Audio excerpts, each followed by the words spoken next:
comfortable did Alyssa Thompson look coming in her second game back for the United States, right? She scores a goal in the first game of the international break. She comes into the second game, and then she's passing that confidence on to Emma Sears. You're seeing that winning culture be reformed in these players in real time.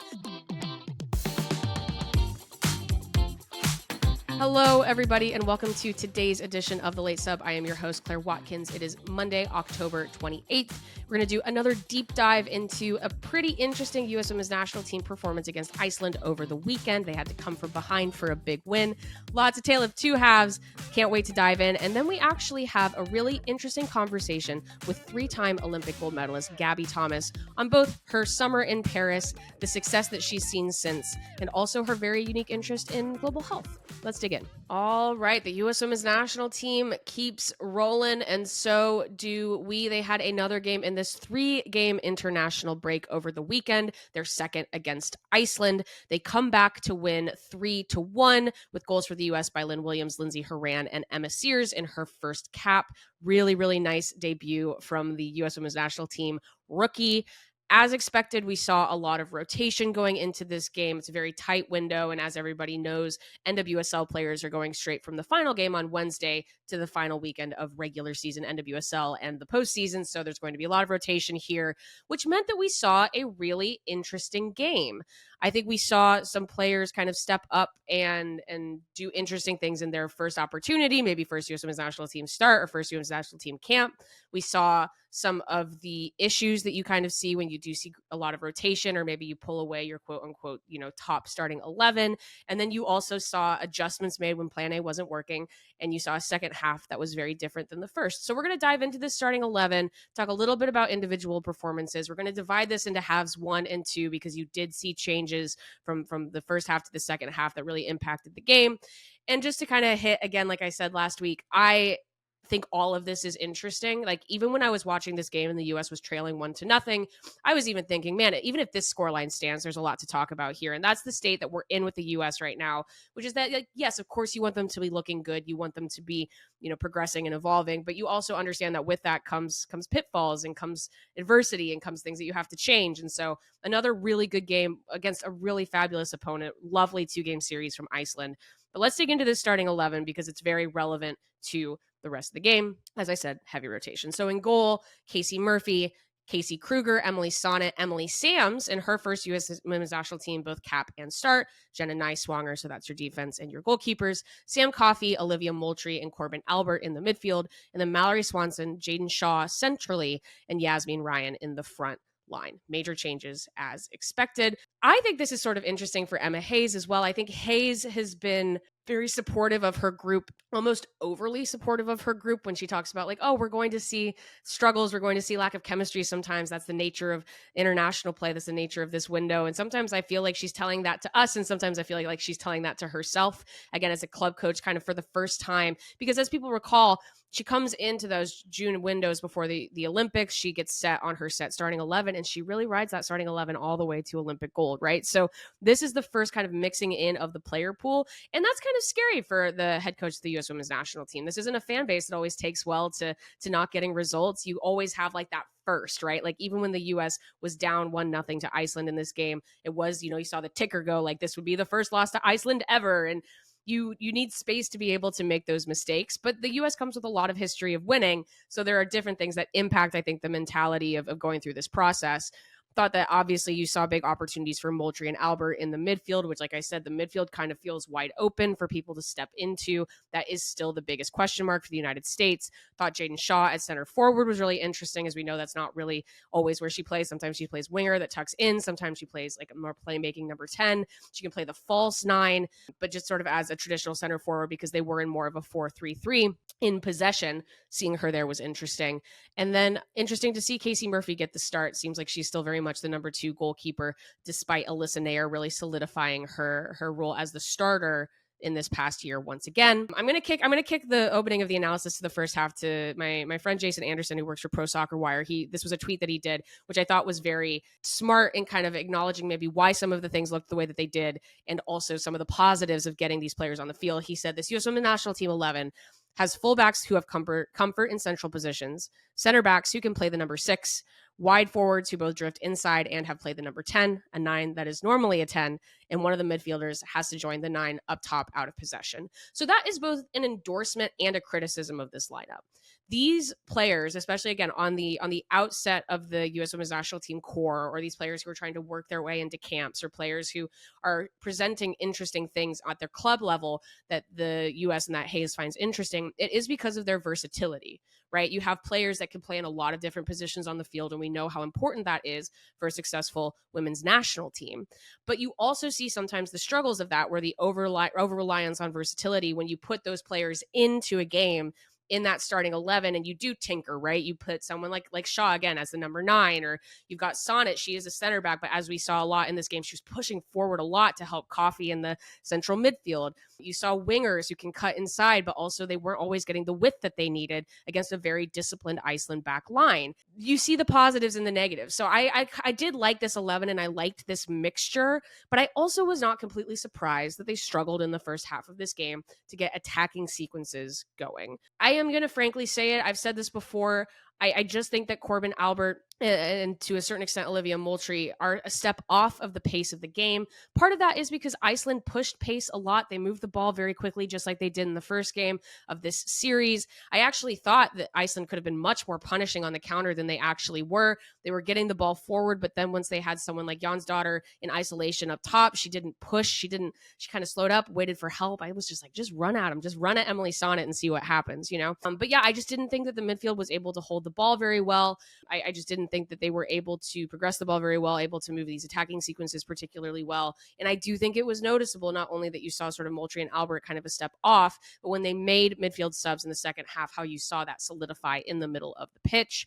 You saw that Swanson, from her role, it really felt like she was the leader. She was the captain. It was her 100th cap. It was a lovely celebration of Mallory Swanson, but you saw her having to kind of be that vocal leader from the front line. She had to dip into the midfield spaces to get service. She seemed like the upfield player with the most urgency, which is very natural. Mallory Swanson is not only an incredible soccer player, but as we know, she's like one of the most intense players on the pitch, and that is kind of her superpower. But it's not necessarily what you want to see from a group playing to stay in future camps, right? Like, you want players to step up and succeed and prove their place. And we didn't necessarily see that so much in the first half. However, I did think that Emily Sams in the back line, people might know her story. She plays for the Orlando Pride. She was drafted by them, I think, 2 years ago. She was the unique player who won an Olympic gold without ever getting her first U.S. Women's National Team camp because she was brought in due to injury. She did get onto the roster for 2 of those Olympic games due to further injury, but she did not actually get into the game. This was her first actual cap for the U.S., and she's been excellent. She has had an excellent season for Orlando. She's a highly touted player out of Florida State. She's a really, really good defender, and it was nice to see her step into this role with Emily Sonnet and be like, yes, this player immediately has the mental speed of thought and the positioning awareness to handle playing defense at the international level. I would love to see her play with Naomi Girma in the third game of this international period. As I said, Sonnet pushed forward a lot in possession to try to find outlets for the ball, leaving Sands alone in defensive transition. I thought she did very nicely against, again, a really, really talented attacker in Jonsdottir. I don't know the nuances of the convo about like left center back versus right center back, but like I said, would love to see her with Girma in the third game.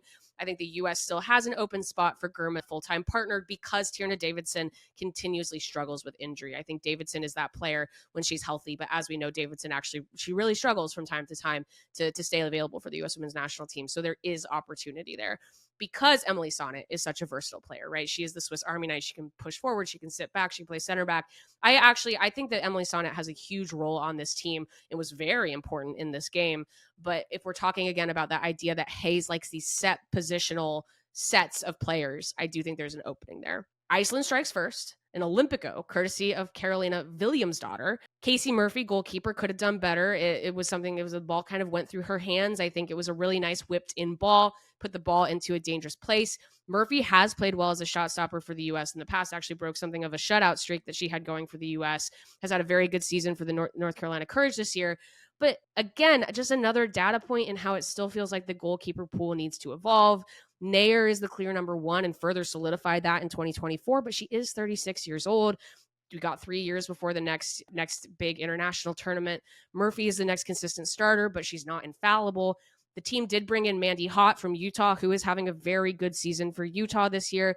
Was called in due to injury to Jane Campbell. I don't necessarily think Hott is a serious consideration to play in any of these games, but that is a player who statistically has been operating quite well, should be in this player pool. I've seen fans also call for Fallon Tullis-Joyce, who recently got the starting role at Manchester United after being a reserve for them last year. She's doing very well so far in the WSL. I think you look at some of her stats, she's like first in post-shot XG versus goal to allow.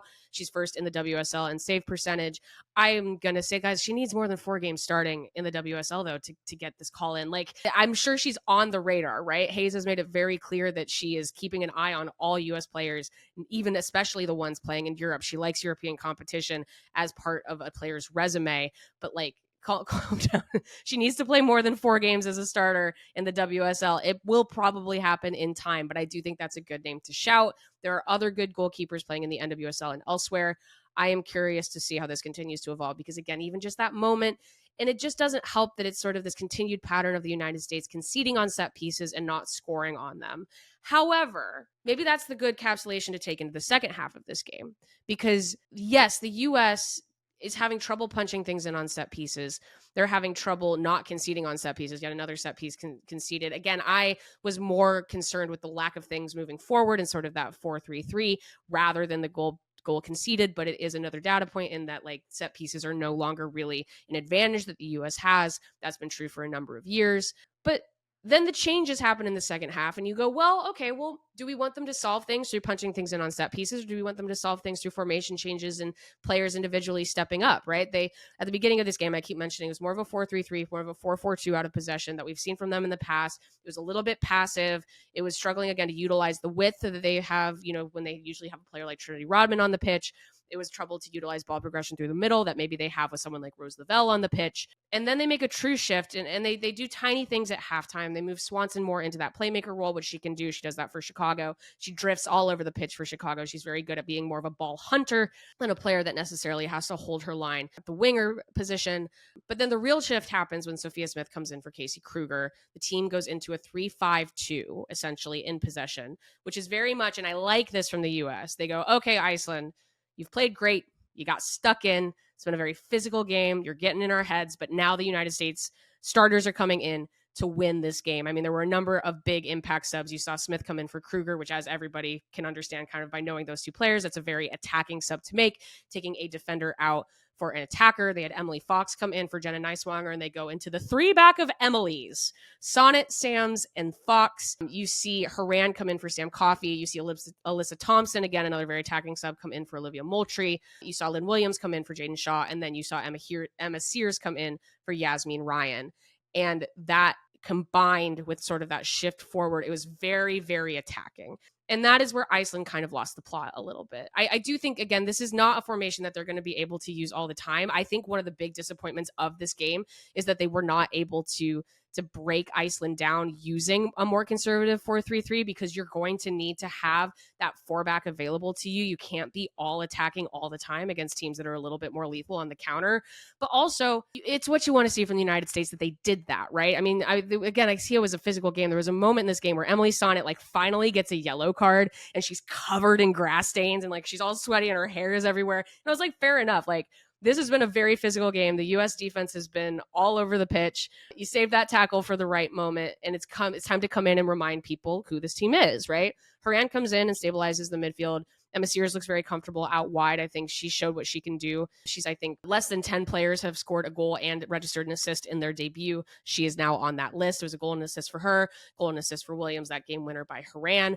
Fans go home happy. So larger analysis is twofold, right? I think you can be a little bit disappointed in some of the touchy performances from the reserves.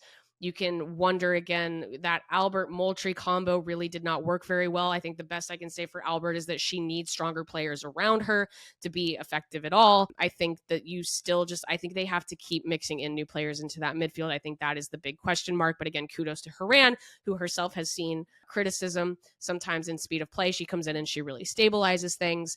Kudos to Hayes she says, she wanted the fans to go home happy.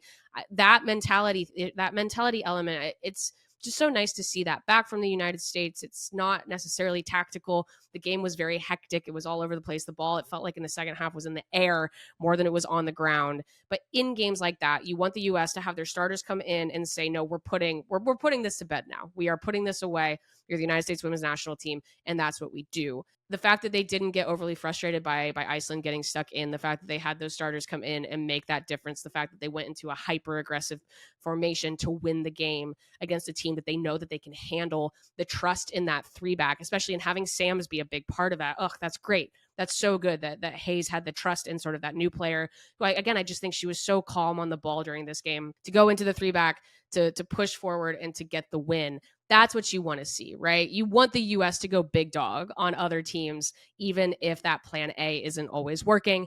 I liked that. And so Hayes says after the game, she says, when you play against top teams, it's a reminder, Iceland is ranked 13th in the world right now. This is a team on the rise. You might have 60 minutes where it's really, really cagey, but then you go to your bench, you bring players in. You want to be able to take that up a notch. And that certainly happened. The mentality buzzsaw at the end was really nice to see. It reinforces the cycle of winning that I think kind of got lost for the US in sort of the muddiness of 2019 through to 2024. Winning an Olympic gold medal does things to a player. And we talk about that cycle of leadership and that cycle of intensity and mentality in the United States. And yeah, you see Lindsey Horan coming in off a gold medal, or you see Sophia Smith coming in off a gold medal, or even what Mallory Swanson was doing as a leader for the team in the first half. And then they imbue that confidence in their peers. Like, how comfortable did Alyssa Thompson look coming in her second game back for the United States, right? She scores a goal in the first game of the international break. She comes into the second game, and then she's passing that confidence on to Emma Sears. You're seeing that winning culture be reformed in these players in real time. Sams was solid. Sears was excellent. So great success once again, right?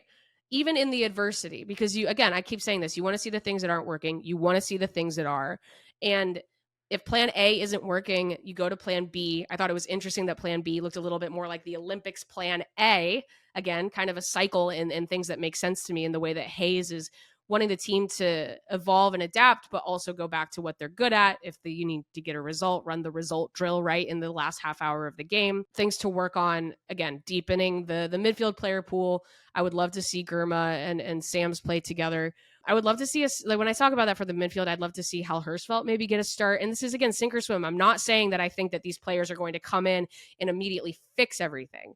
I just want to see it, right? I want to see maybe Hirschfeld and Sanchez. I want to see that mixture. Maybe Mallinson comes in. I want to see what these players can do, even if it's not perfect. I don't say bring these players in because I think they're going to immediately change things. But if you have them in camp, I want to see them. I want to see different mixtures. So different mixtures for the midfield and just keep getting interesting. Again, I think Hayes got that first taste of seeing things go quite wrong, in a way that you didn't expect in the first half of a friendly like this. And I thought she kept her head really nicely. She made the slight adjustments in the beginning of the second half and then made the big ones to bring the game home. So already a very good international period for the United States. Fascinated to see what happens against Argentina on Wednesday. So next we have something a little bit of a different kind of treat for y'all. This is a conversation that I had with 3-time Olympic gold medalist Gabby Thomas, one of the big stars of the U.S. track and field team in Paris this summer. She also has a very cool interest in global health, and we talk about that too. I hope y'all enjoy. All right, we are here with 5-time Olympic medalist, 3-time Olympic gold medalist, Gabby Thomas. Gabby, thank you so much for joining us today. Thanks for having me on. So, huge summer for you, right? You win 3 golds in Paris. It seems like you've been going nonstop since. Maybe this is just a good check-in moment. How would you say that your life has changed maybe since the Paris Games, and what has kind of stayed the same on the day-to-day? Gosh, a lot has changed. I haven't spent a lot of time at home recently. It just feels like a different life, to be honest. I'm getting to do a lot of things that I would not get to do otherwise. Some fun shoots, partnerships. Yesterday I got to interview Nicki Minaj, which was incredible. Yeah, that was like a dream. So yeah, it's been very exciting. What stayed the same? I mean, we're a few weeks removed, so not much is the same, to be honest. Honestly, I mean, yeah, it's true. It's like we're like 6 weeks past. Yeah, no, it's so true. Yeah, so I'm still kind of adjusting into this new phase of my life right now. But I imagine in a few weeks when I, go back to training and preparing for the Tokyo World Championships, Mm-hmm. things will get back to consistency. Does it feel like there's a sense of urgency coming off an event like the Olympics and the success that you had to just maybe do as many things as possible during this period where these opportunities are coming your way? Yeah, I do think it's really important to capitalize on the moment that we have, and definitely contribute to pushing the sport forward. You could kind of easily just go home and say no to everything, but I mean, it's really exciting. And how often do you get to do fun things like this? Yeah. Yeah, no, I mean, it sounds like it does seem like there's this larger conversation, especially with track. I mean, you got done doing the athlon event, which was this huge event for track. Yeah. Drawing 3 million viewers, cross platform, largest purse for women. What does it feel like, that responsibility? Maybe responsibility is too strong of a word, but this moment of carrying that momentum forward and being a part of let's keep this spotlight on these amazing track stars. Yeah, I mean, we're in a really good position with our sport right now because we did have the Paris Olympic Games, which the whole world was stopped and watching, and it was such great energy this summer. And then going off of that, Athlos was such an incredible event. I mean, Alexis did an amazing job showcasing our sport, especially on the women's side, and having Megan Thee Stallion perform and just creating this great event that had over 3 million viewers, which is so impressive. And then on top of Athlos, I mean, he's not even done yet. That's going to continue through the next few years as well. We have Grand Slam Track League that's coming up. And then Netflix's docuseries season 2 is continuing. So there's just a lot of buzz around track and a lot of energy to kind of write off of and to continue to bring it forward. So I've just been trying to be a part of that and part of the conversations and helping move the sport forward as much as I can. And it's really exciting.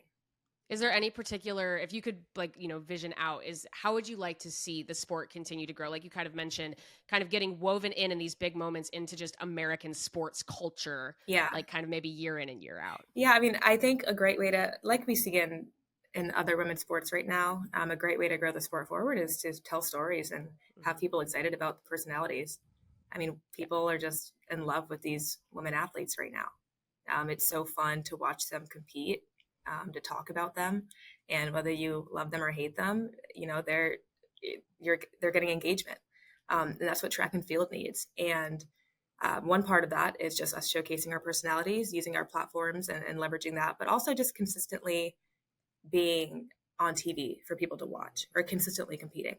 So that'll be a huge stepping stone for our sport. Now that we have, initially we had the Diamond League, but now that we'll have 2 other leagues to have the opportunity to compete and for people to watch us, I think that will be very important. And something I've always been critical of the sport. I mean, we operate like an amateur sport. So to have some professional leagues will be really good. No, that makes perfect sense. I mean, it does seem like one of the nice maybe equalizers for women's sports in the new digital media era is there is social media to reach fans. There are digital platforms to reach fans, but as we know, TV is kind of still king, and having the ability to kind of follow people week in, week out. Right. So maybe this is a good way to seg into this, which is, fans see track stars in this big moment and they see the culmination of the work. But what does, you talk about Tokyo coming up, what does that day in, day out look like when you do kind of sit back down and go, okay, how do I achieve my goals for 2025?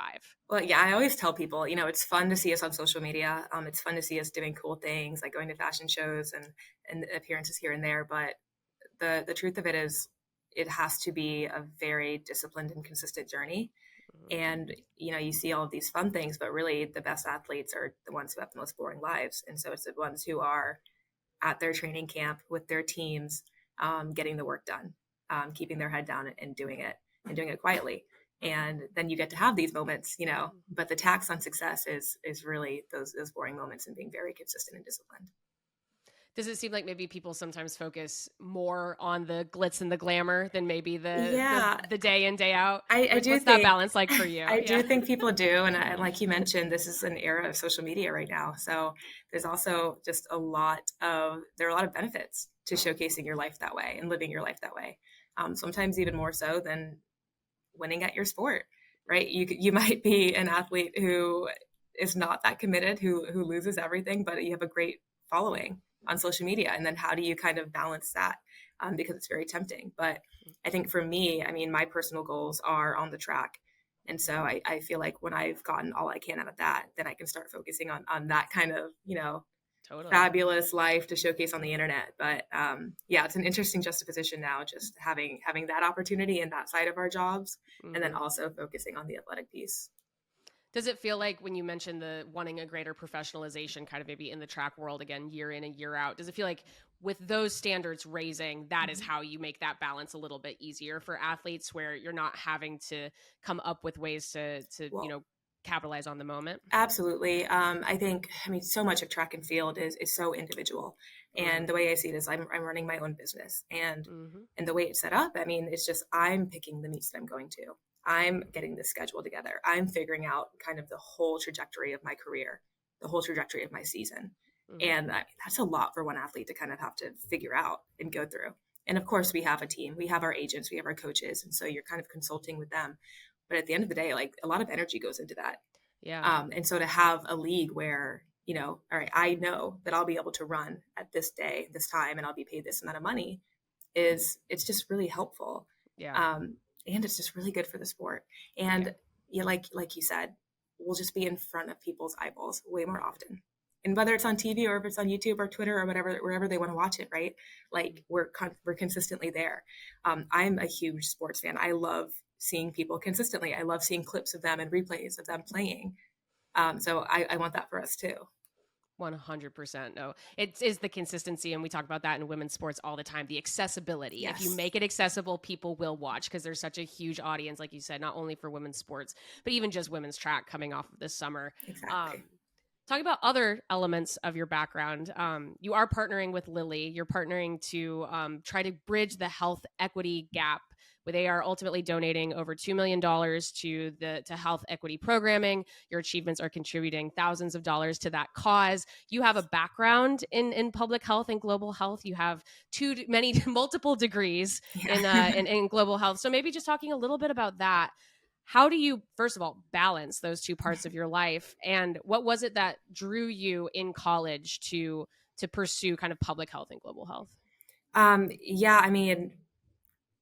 The balance piece has always just kind of come naturally to me. I did sports in high school, but academics were kind of my main focus.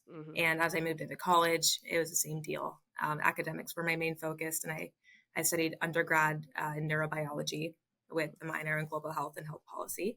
And my goals at that time were to go on to continue to do research after I graduated. And I was running track because I had fallen in love with the sport, and it was a great way to kind of grow as a person and grow as an athlete. And it added structure to my day. So it was just and I had a team that it was so much fun to be a part of, and, sports, it's just so many good things about it.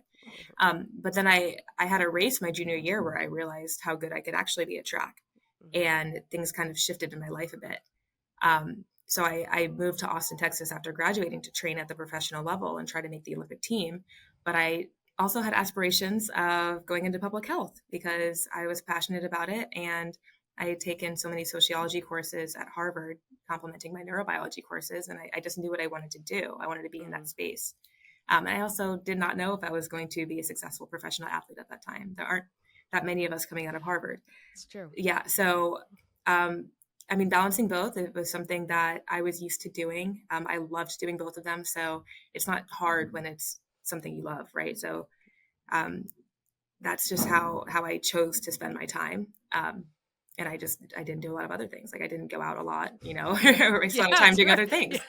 So I've been committed to it ever since. And then, partnering with Eli Lilly has been a great part of that journey as well. They're committed to the same values of closing the health equity gap. What they've done this past summer, just with the milestones in the meeting program, it's been incredible. Like you mentioned, they for every medal and record that was won by an Olympic or Paralympian, they donated $5,000 to the cause of health equity. And so having my 3 medals to contribute to that is incredible. That's a total of $15,000. That's a big difference. So it's definitely a topic that's near and dear to my heart. I'm still working in that space. I graduated in 2023 with my master's in public health from the University of Texas. And now I'm continuing to run a program at the Volunteer Healthcare Clinic in downtown Austin. Incredible. From the expert, maybe, can you explain, when we talk about the health equity gap, what is that exactly for maybe people who don't totally understand? Yeah, that is It refers to people who have adverse health outcomes due to socioeconomic factors. Yep. So it could be racial. It could be due to your environment. It could be due to age. It could be due to a number of things. In the clinic, we specifically focus on those kind of socioeconomic factors. What my program does at the clinic focuses on those factors. So, we're looking at lifestyle, we're looking at transportation, we're looking at diet and nutrition, we're looking at support and education and all of those things that contribute to getting the best healthcare that you can. It's such a big problem in our country and something that we're not taught that much about. So when I was learning about this in college, I knew that I wanted to go into it.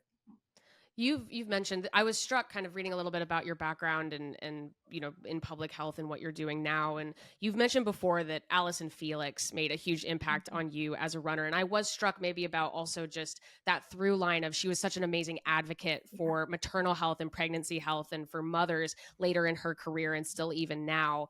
And just how important is it to you to kind of carry on that legacy of athletes, not even just in track, but in general, pushing these community efforts forward with the platform that you have? I think it's incredible. And I love that athletes are given such a big platform now in this era of social media where we can talk about these things. And Allison is an athlete that I've always looked up for, not only for her athletic accomplishments, but even just how she carried herself as an athlete. It was so empowering to me. She was so quietly confident and poised. She didn't win every single race, but she was so consistent and always around. And I really saw myself in her.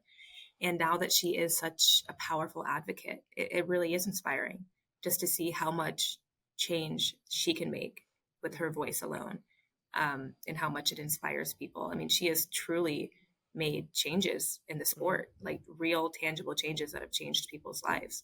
And that's incredible. The sport is very, very grueling and intense, and it's important to have a why and a purpose at the end of the day. And Allison has definitely showed me that. And so I hope to do the same thing. Incredible. So just to close on a couple fun ones. So maybe we'll just start with you opened with it. You opened with the Nicki Minaj name drop. So that was perfect. But maybe that's what's a good place to start. Did you have a favorite celebrity encounter during or after the games during this kind of crazy period of your life? Oh my gosh. Yes. Nicki Minaj was pretty crazy, but Meg Thee Stallion was very awesome, crazy too. Yeah, that was incredible. It's so hard to pick a favorite. Snoop Dogg was at the Olympics a lot, and that was he brought such incredible energy. I mean, that might be my favorite. Yeah. Number one USA fan, Snoop Dogg. It's been incredible to see. It was awesome to see him popping up at every different event. Right? Do you have a favorite memory of Paris as a city from over the summer? Was there a particular Parisian moment that you particularly enjoyed? I know you were very focused, winning 3 Olympic gold medals. That's the tough part. Yeah. Thankfully I'd been to Paris before, so I didn't feel like I was missing out too much because we didn't get to hang out in the city that much. I mean, especially with track being the last event. Yeah. I'm sure you had to be so focused. So tough. Yeah, but I did go out. I obviously got croissants, and I got the Parisian crookie that was viral on TikTok at the moment. Yep. I'm not a big sweets person, but it was really good. The pastry content was on point all summer. No, you're so right. Yeah. I mean, that was the highlight of Paris this year. Yeah. The pastries. And then maybe just a good sum up, this can be on the track, off the track. What's the number one goal for Gabby Thomas in 2025, coming off such a successful 2024? Oh my gosh, what a great question. I haven't even had my season debrief with my coach yet, so I haven't even thought about this. Prep. You're just doing prep. Yeah. Yeah, just prep. I think next year the goal is going to ultimately remain the same. Something I always say is chop wood, carry water. You have to do the same things that you did to find success, to continue it. So I'm going to go back, head down, consistent, stay healthy, and have a great world championships next year. And hopefully just kind of start to branch into the next phase of my life. And start getting some experience outside of track and field. I'm really excited to just kind of explore other interests, but at the same time, remaining committed to my goals of a strong track and field legacy. Incredible. Well, Gabby Thomas, thank you so much for joining us today. Thank you. And this has been today's edition of The Late Sub. I am your host, Claire Watkins. Shout out to producer extraordinaire Parker Fenton. We got one more U.S. Women's National Team game to talk about at the end of this week before we dive into more NWSL. And as people are probably noticing, the WNBA offseason carousel keeps turning, so we got a lot to dig into there. Can't wait. Talk to y'all soon.